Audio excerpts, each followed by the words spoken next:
Problems तो हमने discuss कर ली, अब आते हैं सॉल्यूशंस पे। ये सॉल्यूशंस ऐसे हैं जो अभी भी आप अपने बिजनेस में इंप्लीमेंट कर सकते हो। अगर आपने सही से पकड़ लिया तो उसको इमीडिएटली भी आप इंप्लीमेंट करना शुरू कर सकते हो।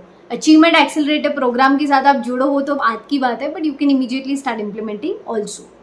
तो सबसे पहला जो हमारा प्रॉब्लम था that is hiring and retaining the right team, a sales team building.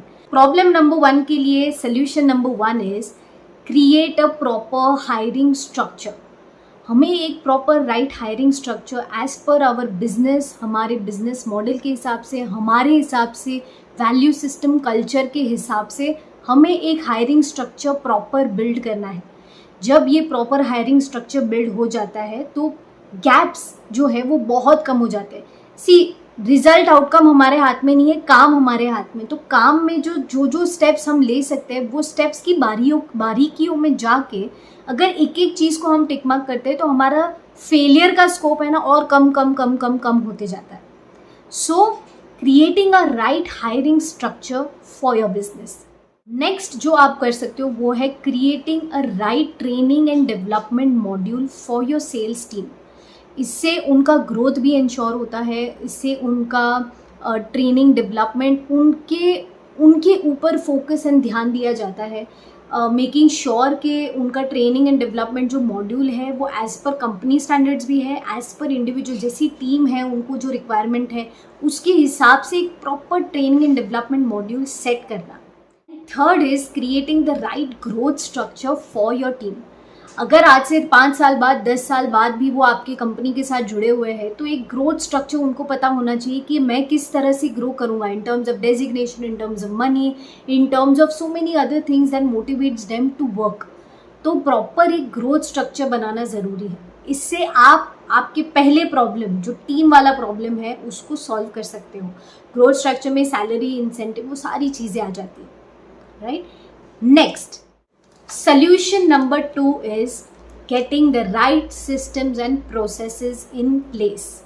आपके बिजनेस में सही सिस्टम, सही प्रोसेस क्या है, क्या रखना चाहिए, क्या नहीं रखना चाहिए, क्या इम्प्लीमेंट करना चाहिए, रिपोर्टिंग स्ट्रक्चर किस तरह से होना चाहिए, सेल्स की टूल्स कौन सी होनी चाहिए, सेल्स स्क्रिप्ट कौन सी होनी चाहिए, सेल्स का प्रोसेस क्या होना चाहिए, किस हिसाब से जो बॉल है इस प्लेयर से दूसरे प्लेयर पे किस तरह से पास होगा बॉल, किस टाइप का कम्युनिकेशन होना चाहिए, सैलरी इंसेंटिव का स्ट्रक्चर क्या होना चाहिए, आगे का ग्रोथ मैप क्या होना चाहिए, किस हिसाब से आपका पूरा बिजनेस के सेल्स का सेटअप चलेगा।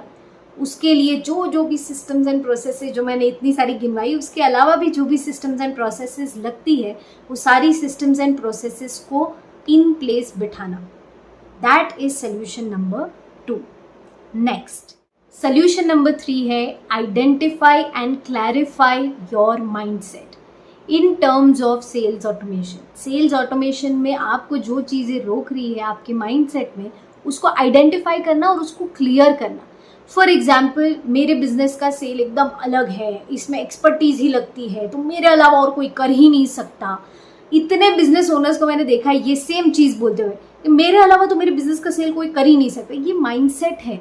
हाँ, ऐसी कुछ चीज़ें होगी जो आपको ही करनी पड़े या आपके हाथ में हो, बट ऐसा नहीं है कि आप अपनी सेल्स टीम को इंडिपेंडेंट नहीं बना सकते। रूल्स, प्रोटोकॉल, सिस्टम, ऊपर हमने जितनी भी बात की इसके पहले वो सारी चीज़ें इम्प्लीमेंट करके इट्स नॉट इम्पॉसिबल। तो ये क्या है, ये हमारा माइंडसेट है कि भाई मेरे अलावा तो और कोई कर ही नहीं सकता, ये तो मैं ही कर सकता हूँ, या मेरे बिजनेस में ये तो कोई कर ही नहीं सकता, बिजनेस के सेल्स में से फ्री होना तो पॉसिबल ही नहीं है। अच्छा, मेरे पास जो स्किल टीम है वो स्किल टीम ओनरशिप के साथ काम ही नहीं करती है, या ये माइंडसेट की टीम तो यूजलेस ही है, रखी है पर यूजलेस है, कोई काम की नहीं है। तो ये सारी माइंडसेट की गड़बड़ है। These are a few examples. वैसे आपको जो माइंडसेट रोक रहा है उसको आइडेंटिफाई करना और उसको क्लियर करना, क्लैरिफाई करना बहुत ज़रूरी है। 90% लोग राइट चीज़ें शायद करते होंगे, एक्शंस राइट लेते होंगे, पर माइंडसेट के वजह से उनको रिजल्ट नहीं मिलता। सारे सिस्टम, प्रोसेसेस, टीम सब बढ़ाने के बाद भी रिजल्ट नहीं मिलता क्योंकि माइंडसेट में कहीं पे अटके। So either of the 3 solution या तीनों सोल्यूशन आपको आपके बिजनेस में सेल्स को ऑटोमेशन पे डालने के लिए काम लग सकते हैं।